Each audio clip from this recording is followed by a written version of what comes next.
Bonjour à tous et bienvenue sur ma chaîne YouTube. Je m'appelle Vikas Nera et dans la vidéo d'aujourd'hui, nous allons expliquer comment installer Mail sur AWS. Nous allons installer Mail sur un VPS AWS avec 1 gigaoctet de RAM. Le système d'exploitation du VPS sera Ubuntu. Voici les étapes à suivre. Nous allons d'abord configurer un VPS AWS. Nous utiliserons Ubuntu, puis installerons un panneau appelé ESTP.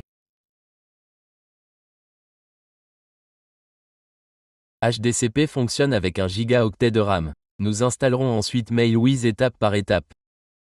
Je vous montrerai également où acheter l'application.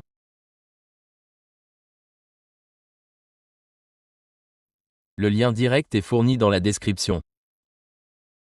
Vous pouvez y accéder et l'acheter. Le panneau d'administration ressemblera à ceci. Vous y verrez d'abord le tableau de bord.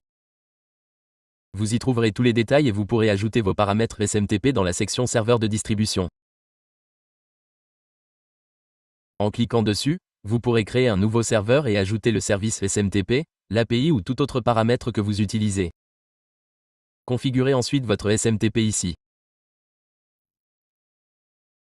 La nouvelle version inclut également une fonctionnalité de plan de démarrage. Vous pouvez également l'utiliser. Votre panneau client ressemblera à ceci. Dans ce panneau, vous pouvez importer des listes et bien plus encore. Vous pouvez également configurer des campagnes séparément. Tout est organisé ici. Toutes ces fonctionnalités y seront disponibles. Le domaine que nous utiliserons dans ce tutoriel est celui-ci. J'ai listé les étapes ici. Nous allons créer le VPS, puis procéder à l'installation. Enfin, nous installerons MailWiz dessus.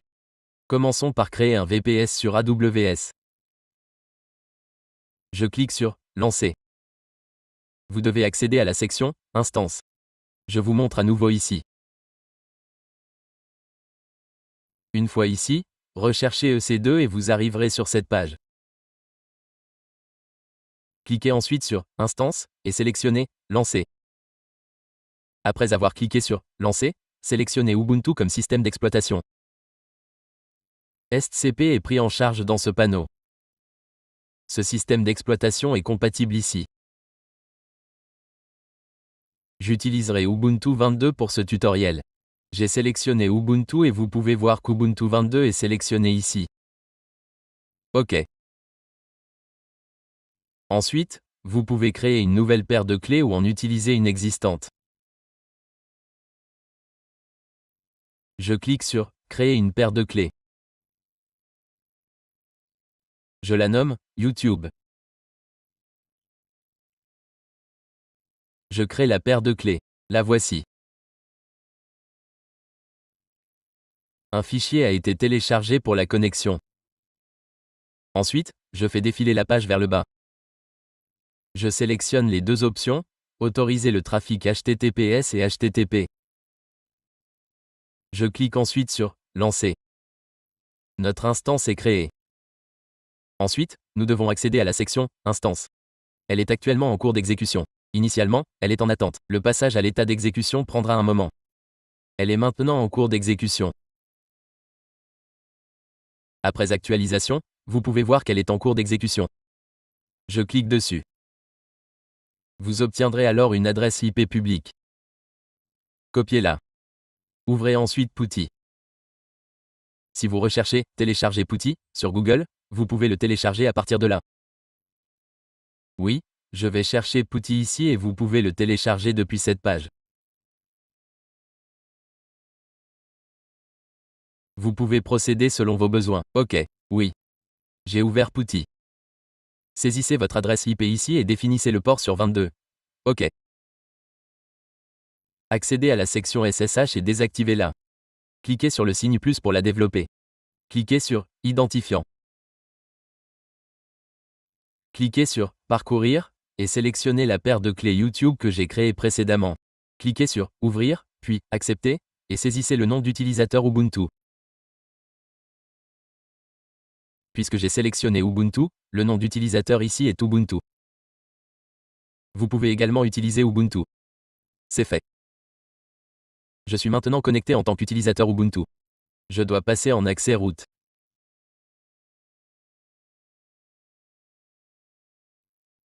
Que dois-je faire?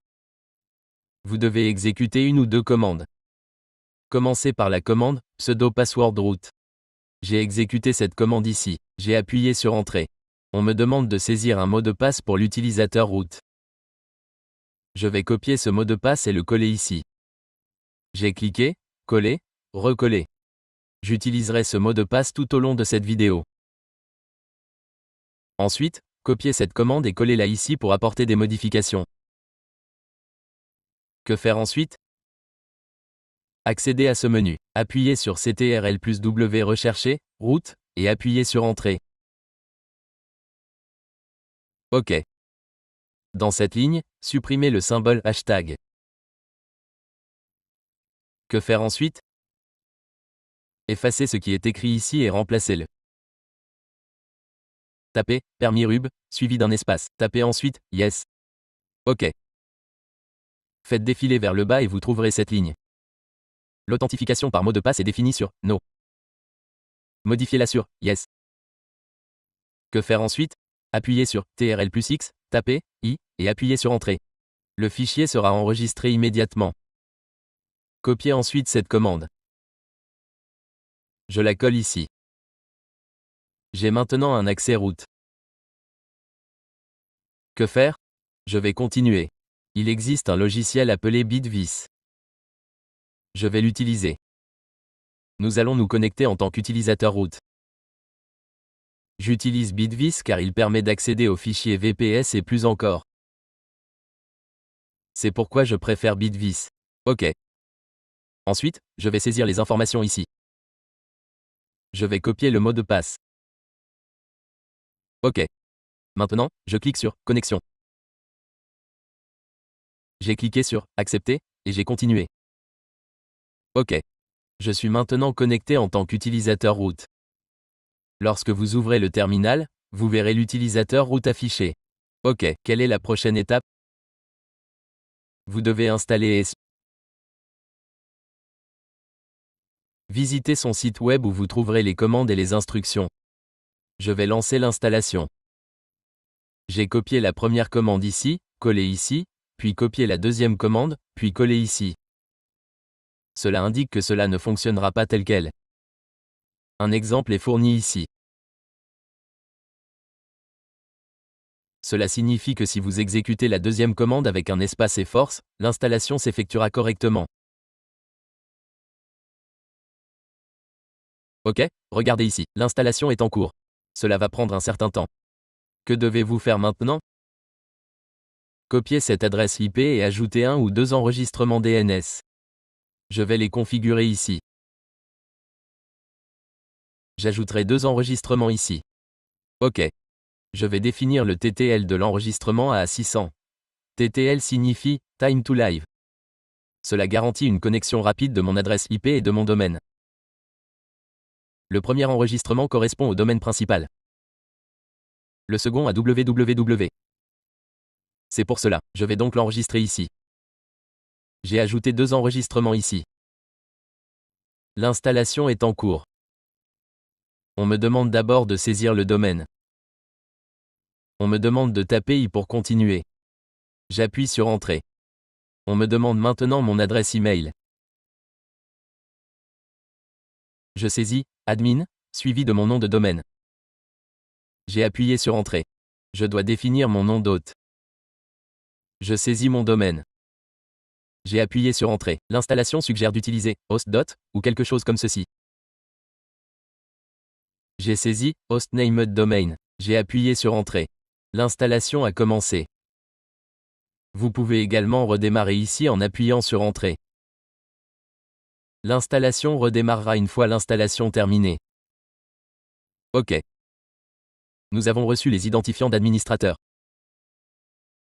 Je copie l'URL de ce portail et la colle ici. Voici mon URL. Je l'ai copié-collé ici. Notre système redémarre et après le redémarrage, le serveur a redémarré. Acceptons cela. Il va se reconnecter. D'accord. Oui. Que devez-vous faire ensuite? Allez ici. Utilisez les identifiants que vous avez saisis précédemment. Copiez ceci. Allez ici et continuez. Si vous le collez et appuyez sur Entrée, cela ne fonctionnera pas pour le moment. Que devez-vous faire? Ouvrez le port 8083 dans la sécurité AWS. Il y a une section « Groupe de sécurité ». Allez-y, sélectionnez votre serveur et accédez aux paramètres de sécurité. D'accord. Voici notre groupe de sécurité. En cliquant dessus, vous verrez les règles entrantes. Que devez-vous faire? Cliquez sur « Modifier les règles entrantes ». Le chargement ne se fait pas ici pour le moment. Voici mon port 8083. Je vais le copier. Cliquez sur « Ajouter une règle ici ». Sélectionnez « TCP personnalisé ». Saisissez 883. Définissez-le n'importe où et cliquez sur « Enregistrer la règle ». D'accord, lorsque je rechargerai, cela devrait fonctionner. D'accord, je vais dans les options avancées et cliquer sur « Continuer ». Mon nom d'utilisateur est admin. J'ai copié le mot de passe. J'ai saisi admin. J'ai saisi le mot de passe ici. Après m'être connecté, que dois-je faire en premier? Modifier l'utilisateur administrateur. Définissez son package par défaut ici et enregistrez-le. Accédez ensuite à la section Web. Dans cette section, ajoutez un domaine. Je copie mon domaine principal ici. Je clique sur Continuer. Je le saisis ici. J'ai saisi mon domaine et je clique sur Enregistrer. Nous allons également installer SSL sur ce domaine.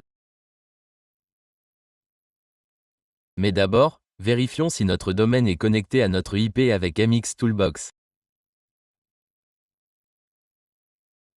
Je saisis mon domaine ici pour vérifier s'il est lié à l'IP. SSL ne s'installera qu'une fois connecté à l'IP. Ici, il est connecté à l'IP commençant par 148. Que faire ensuite? Après avoir ajouté le domaine, revenez à la section Web. Que faire dans la section Web? Cliquez à nouveau sur « Modifier ». Cliquez sur « Activer SSL ». Sélectionnez « Utiliser SSL chiffré TLS ». Cochez cette case et cliquez sur « Enregistrer ». Regardez ici, notre SSL a été ajouté. De retour à la section Web, vous verrez l'option SSL activée ici. Que faire ensuite? Importez le fichier de messagerie ici. Je retourne ici et vous trouverez un dossier nommé « Home ». Naviguez dedans. Allez dans le dossier Admin. Cliquez ensuite sur « Web ». Après avoir cliqué sur « Web », vous verrez deux domaines. Mon propre domaine est répertorié. Je clique dessus. C'est mon domaine. Ensuite, allez dans le dossier public-bas HTML. Vous pouvez supprimer son contenu si nécessaire. Je le supprime. Que faire? J'ai un fichier téléchargé. Je vais dans le dossier de téléchargement. Quel est le nom du fichier de courrier? Je vais le télécharger ici. J'ai ce fichier nommé latest.zip. J'ai commencé à le télécharger ici. En cliquant sur « Mail », ici, vous verrez un dossier nommé latest. Vous pouvez le compresser et le télécharger sur le serveur ici. Vous pouvez également télécharger des fichiers individuels à partir d'ici. Lorsque je vais dans la section « Fichiers », il s'ouvre également ici. Vous pouvez le télécharger directement depuis le portail. Que faire ensuite? Cliquez sur « Web » et sélectionnez le domaine. Puis sélectionnez « Public-bas HTML ». OK. Le fichier est en cours de téléchargement ici. Alors, que faire? Copier ce chemin. Je l'ai copié. Ensuite, j'ouvre le terminal. Je supprime l'ancien contenu. OK. Recopier ce chemin. Que faire ensuite? Je saisis CD, passe. OK. Nous avons maintenant accédé à ce dossier dans le terminal. Lorsque vous exécutez la commande ls, les fichiers qu'il contient sont listés. Voici le fichier que je viens de télécharger. C'est un fichier zip, je vais donc le décompresser. J'utilise unzip et je nomme ce fichier. J'ai cliqué et tout est correct. Le fichier zip est en cours de décompression. Il a été décompressé. Je l'actualise ici. Un dossier nommé latest a été créé. Je le renomme MW. OK. J'ai utilisé un nom court. Que faire ensuite? Ce DOM est votre nom de domaine. Je le fais ici. J'ai saisi HTTPS ici et ajouté le nom de domaine.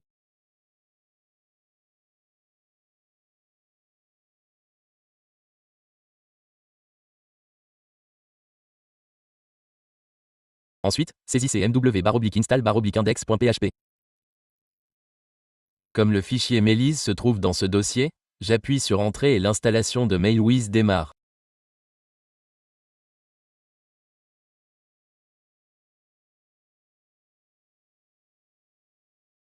Regardez, j'ai également configuré SSL.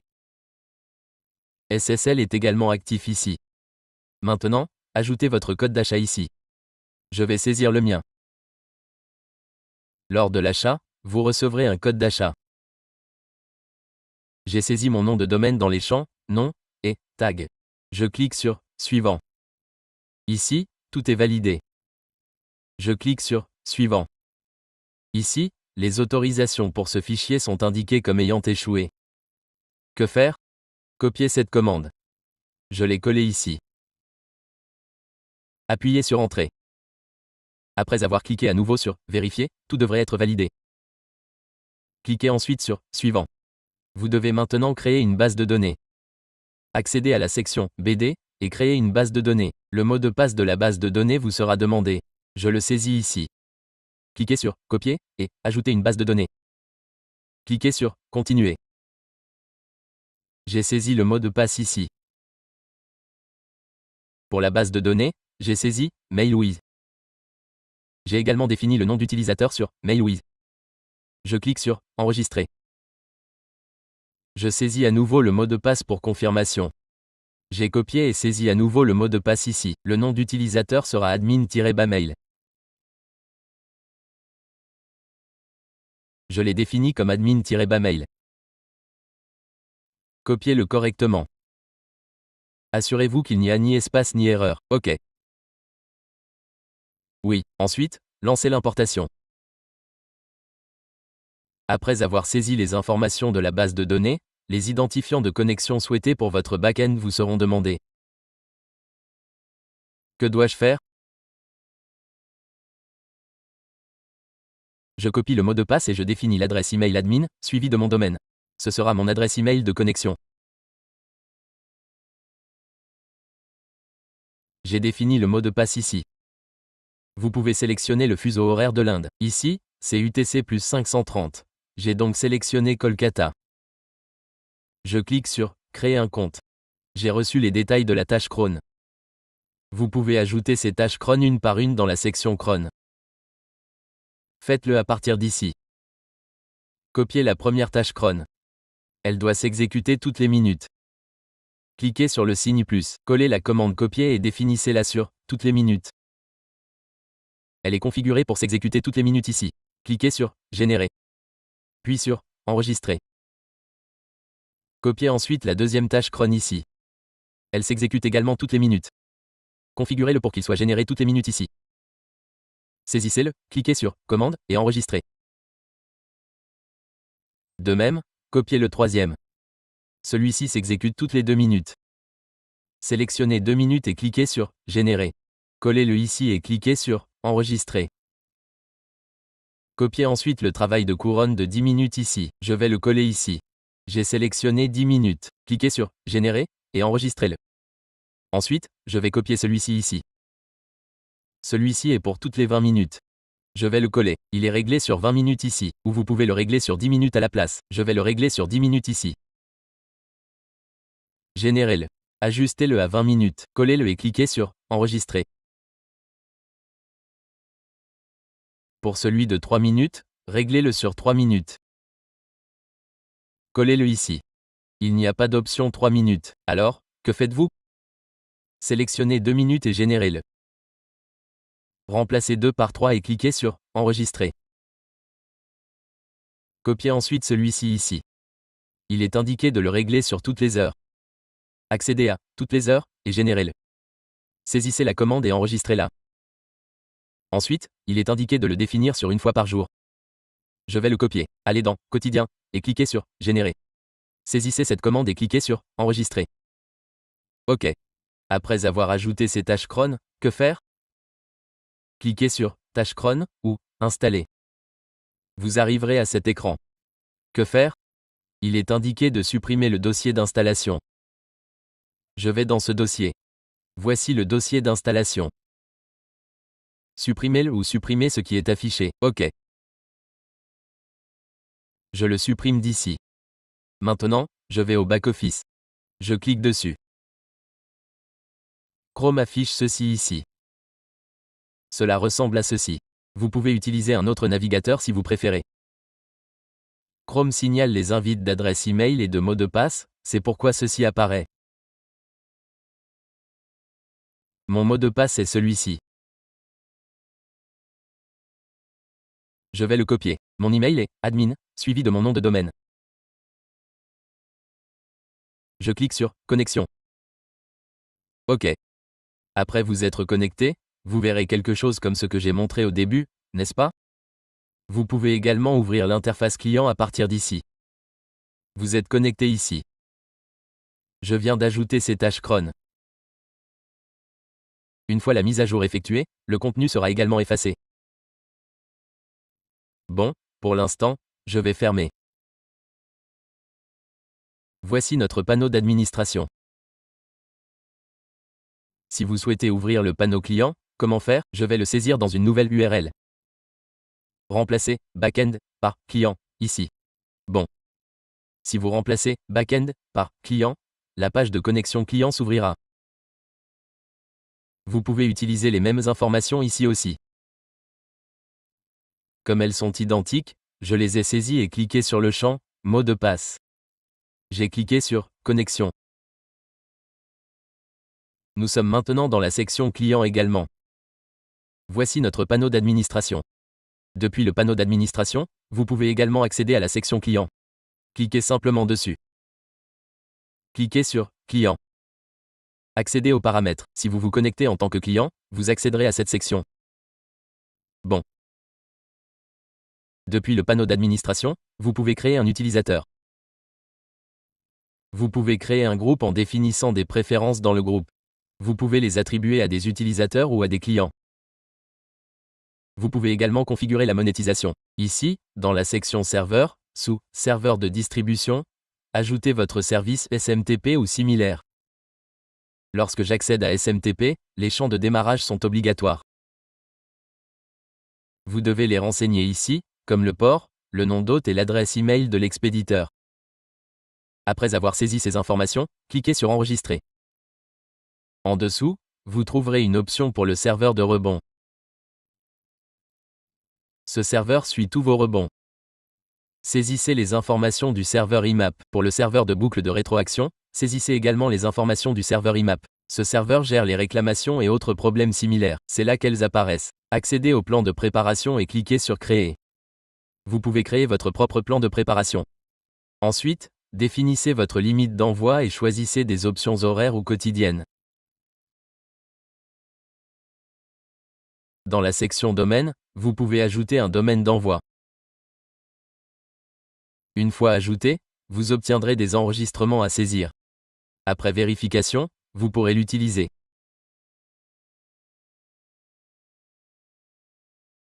Vous pouvez également ajouter un domaine de suivi, car Mail suit les taux d'ouverture, de rebond et de clic. Créez et saisissez votre domaine de suivi des taux d'ouverture ici. Et maintenant, cliquez sur le bouton « I » pour créer un nom.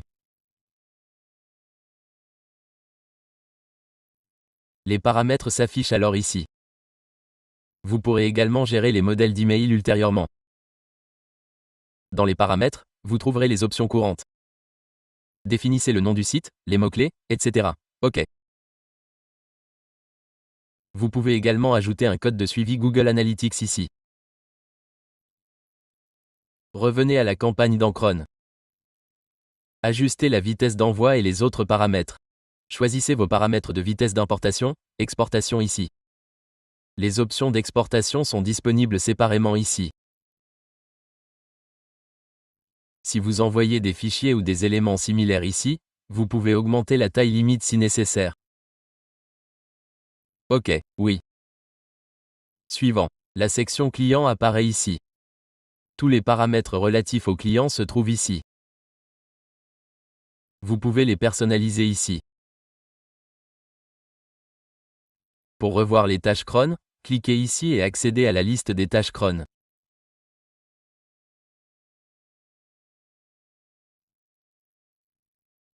Vous pouvez les vérifier ici et corriger les erreurs dans cette vidéo. C'est ce que je voulais vous montrer.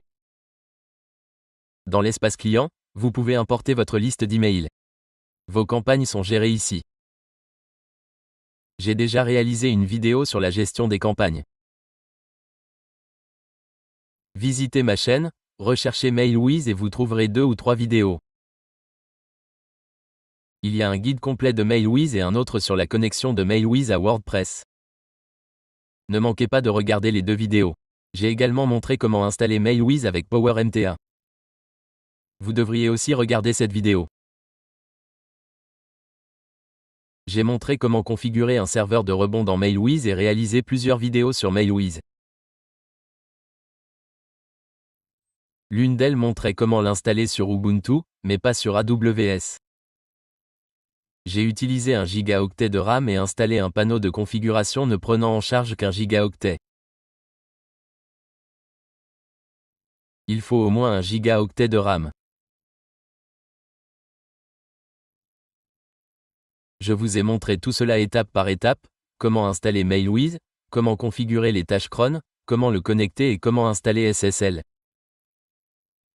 Tout a été expliqué dans cette vidéo.